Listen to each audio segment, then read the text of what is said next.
Hey, what's up, everybody? Welcome to Vibing with Sleezy, the podcast. This is season 5, episode 18. And I want to thank everybody for listening, tuning in, and downloading. Season 5 has been a blast so far. And there's only 4 episodes left for the season.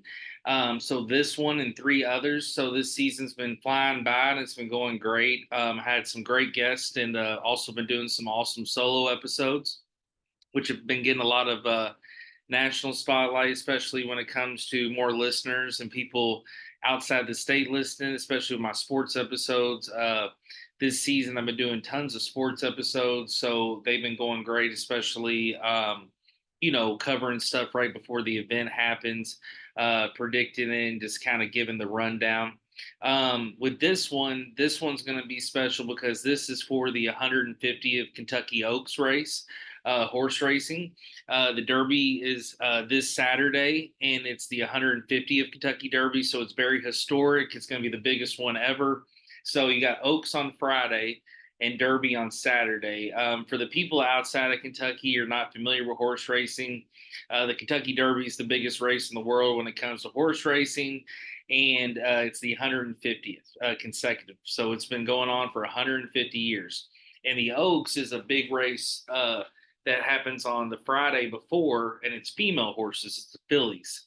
So, and you can get a filly drink out there. It's called the Lily. They sell the Kentucky Oaks glasses, the Lily glasses, and then for Derby, of course, they have the Derby glasses. So, but episode 19 is going to be all about the Kentucky Derby. So what I'm doing is I'm breaking down the horses. I'm giving you my predictions. I'm going over each horse with a little bit of their summary and bio. And then I'm going to go ahead and give you my pick for the winner.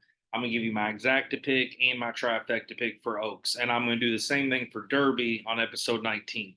So I'm going to release both of these episodes on Wednesday, May 1st. So it's going to be able to give people time to listen before Oaks and also listen before Derby.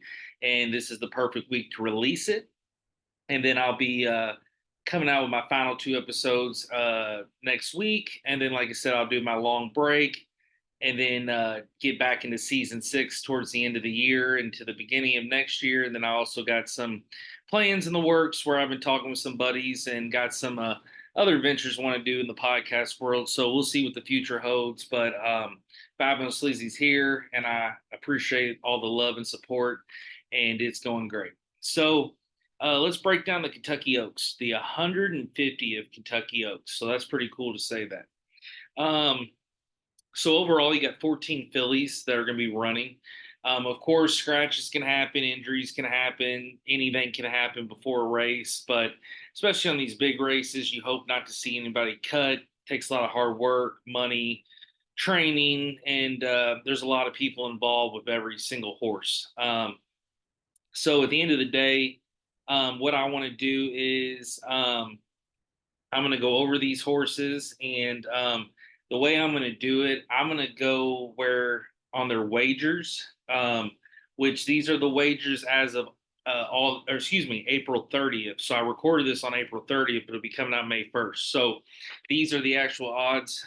So those should still stay in that range, but at the end of the day, there could be changes, especially with bets and different things, news, and that's the thing with horse racing. The odds can always change before the race, and so overall, you have Torpedo Anna. She's a 5-1 shot. And this filly has shown immense talent and 3 lifetime wins, and she has the perfect tracking style to just get a great trip from post. Her only loss was a second in the Golden Rod Stakes, and that came 15 days after her romping allowance win when she likely bounced a bit. So she already owns a win over the track and has been working great. And Kenny McPeek's filly should have a big upside in this race. So I think Torpedo Anna is actually the favorite and has a really high chance to win. But I'm going to give my predictions after I go over each horse. So the next horse is Leslie's Rose, 4-1. So just like Torpedo Anna, very impressive. Has basically not ran really well at Gulfstream Park, where they had some runs, but was very dominating in Ashland.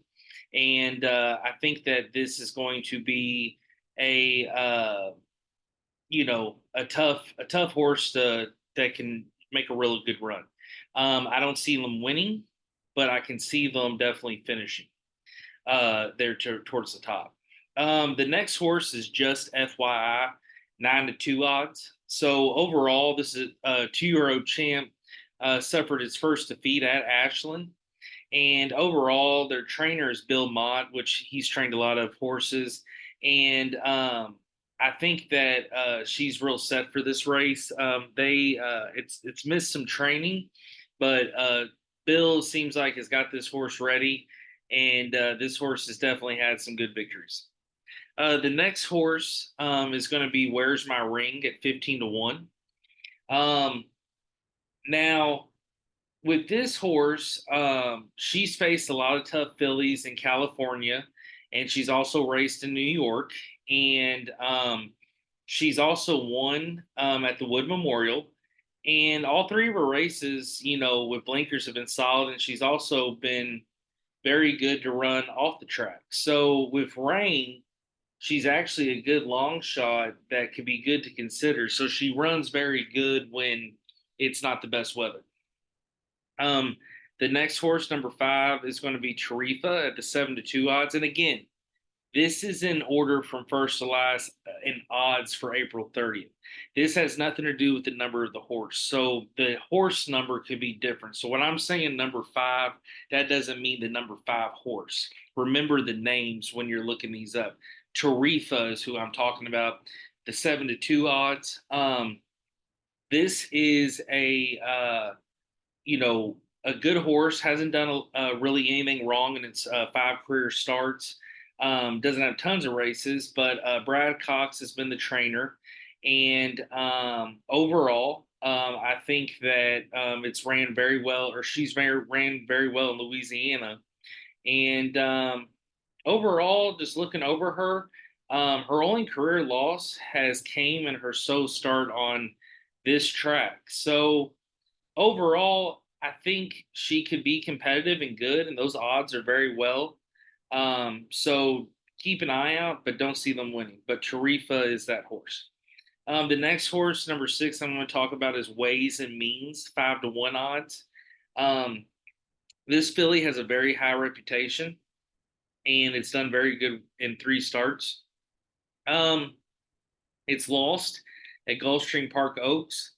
Um, but overall, it's very good at sprints, and I think that this is going to prove to be a very, very talented runner in the field. So, Ways and Means is a horse that I like. I think with this horse, that's my pick for the Oaks. But I'm going to get down to, like I said, prediction. I get so excited on these predictions, sometimes I let them slip out. But at the end of the day, that is my winner. That's the one I'm picking. But I'm going to break it down of how I would bet this race. But definitely keep that one in your mind. The next one I want to talk about, the number 7, is Power Squeeze, 12-1 odds. She's won 4 starts in a row. I mean, that's really good. And to be honest, she's actually knocked off Ways and Means before. Now, it was a very competitive race, which, again, that could be a tough battle. But Power Squeeze is definitely not a horse that they have picked even to finish in the top 3. And I still don't see it getting that upset over Ways and Means. I still think Ways and Means is a better horse. But see Power Squeeze to definitely make a run. Definitely a horse that knows the winner's circle. Number 8 is going to be Regulatory Risk at 20-1. That's Chad Brown's filly, and overall hasn't done real well, and really is going to need to take a large step forward in the training process and the racing process to really contend in the Kentucky Oaks. Your next horse is Lemon Muffin, which I love that name. That's my favorite name of all the horses. It's just a unique name, but it's a 30-1 odds. So a lot of these that I'm going to be discussing, the 9 through 14 here, are all long shots. And these are the horses I'll pay out the most, but don't have many chances to win. Her win in the Honeybee Stakes was sharp and did very well. Dwayne Lucas is training this horse, so you know it's going to be doing well. Um, but overall, it's a horse that definitely a long shot, but could even give a horse like the favorite Torpedo Anna a shot, where it could even make 10 leaps on it, basically, where it can really keep pace and keep track with these big horses in these favorites. The next one, another cool name is Fiona's Magic, 30 to 1 odds. She actually owns a win over Leslie's Rose. But Leslie Rose didn't race that great that day. And she'll be part of that early pace. She always does, but just don't see her to stick around late. Fiona's Magic's going to drop back, and that won't be a horse that you'll really want to put any money on. Number 11 is going to be Tapicinali, 30 to 1 odds. This filly has managed to pick up a few checks along the way, so it's won some money. But overall, it's not done real well in its training and its stretch up to the Oaks. Just its prep and every overall, it's just not well. And if it did win, it'd be a major upset. I actually could see this horse losing, being last place in the race. Jin, 30 to 1 odds. That's Brad Cox. Definitely has been racing up in New York. But overall, it's going to be a chaotic, wet track. She does own a win in the mud if it is muddy and rainy. So um, I'm not saying the track can't be dry, but that's the only way this horse really will get a good pace if it gets real muddy, which can happen on that track. But again, I don't see Jin making it too big of pace. But if it is a rainy day, it might get up there in the mix. Next is going to be number 13. We're getting down to the last two horses, the Kentucky Oaks. It's going to be Into Champagne, 30 to 1 odds.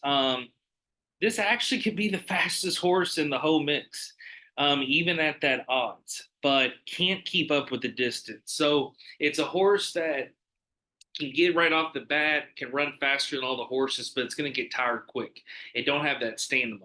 So see for it to fall back. I don't see it falling all the way back last, but it won't be up in the head of the pack. And then the last horse we're going to discuss, number 14, is Everlyn, 30 to 1 odds. And like I said, these long shot odds are going to change big time, especially on Oaks Day. The former maiden claimer, it's just not fast enough, and really needs to improve. Not great on dirt. Doesn't have a lot of races, so I see this horse also, like I said, with Tapicinali being there back towards the end of the pack. I could see Everland coming in second to last, or also even last as well. Um, so that's the breakdown of the 150 of Kentucky Oaks, all the horses, and I gave you a bio of each one and kind of told you some of the trainers and owners involved. But overall, I want to go over my winners. So if I had to put $2 to win down, which would be the bet I would do Ways and Means. I think Ways and Means will win the Kentucky Oaks, and I think it's a great horse to bet on. Um, if I was going to bet an exacta, I'm going to go Ways and Means, and I'm going to go Torpedo Anna. So again, these bets aren't the ones that are going to pay you out big. I'm also not telling you who to bet. I'm just telling you what I would bet. Shout out to Rob Parker from the Odd Couple. I kind of took that lingo from him. But at the end of the day, that's what I'm just giving you suggestions. And again, these aren't major payouts. This is just who I think will actually win. If I was out at the track or if I'm betting, I like to sometimes put some on a long shot. I might give a couple of these some odds just to get a bigger payout. But if you want like an actual expert pick and what my suggestion would be, like I said, I think Ways and Means, and then for an exact, I do Ways and Means and Torpedo Anna, and then for a trifecta, just to make it spicy, I would do Ways and Means, Torpedo Anna, and then I'm probably going to put Power Squeeze into that mix. I think Power Squeeze is a horse that definitely can be up in that mix, but again, I think Ways and Means will win the Kentucky Oaks. If you go to Kentucky Oaks, have a good time. It's on Friday. Like I said, it's crazy what Churchill Downs is doing. They've made Derby Week just such a huge event here in Louisville. You have the festival that leads it up for 2 months before, and then Tuesday now it's the locals day, so it's stretched out that far. They've had people go out there for Tuesday, and now they have Wednesday racing, and then Thursday's Derby, which that brings still more people from outside. Then you have Friday with Oaks, which brings tons of people from outside and also locals. So locals get in the mix, but a lot of people are in town, which makes traffic and especially Oaks and Derby Day just absolutely crazy. And then on Saturday's Derby, of course, and that's the big day. So it's always an exciting week. I always enjoy it. So I just wanted to make this an episode to cover Oaks. Oaks doesn't always get the biggest coverage, but if you are from Kentucky, if you are a horse fan, or if you're just interested in horse racing and sports, this is the episode for you. So I want to thank everybody for listening, tuning in, and downloading vibingwithsleazy.com, vibingwithsleazy.com, the website. Got my words mixed up there. Vibing with Sleezy, the podcast, Facebook, Instagram. Reach out, show love. I love getting all the support and feedback. Y'all been ranking the episodes high, getting 5 stars. So the podcast's been staying great. So I love all the support and love. Vibing with Sleazy, the podcast, the website, and the Facebook and the Instagram. You can get all the updates, and on the website, vibingwithsleazy.com, you can listen to all the episodes from season 1 through 4, and then you can listen to all my episodes on all the platforms. But this is season 5, episode 18, and stay tuned for episode 19. It'll be about the Kentucky Derby. Both will be releasing on May 1st, Wednesday. So download, listen, and thank you. Peace.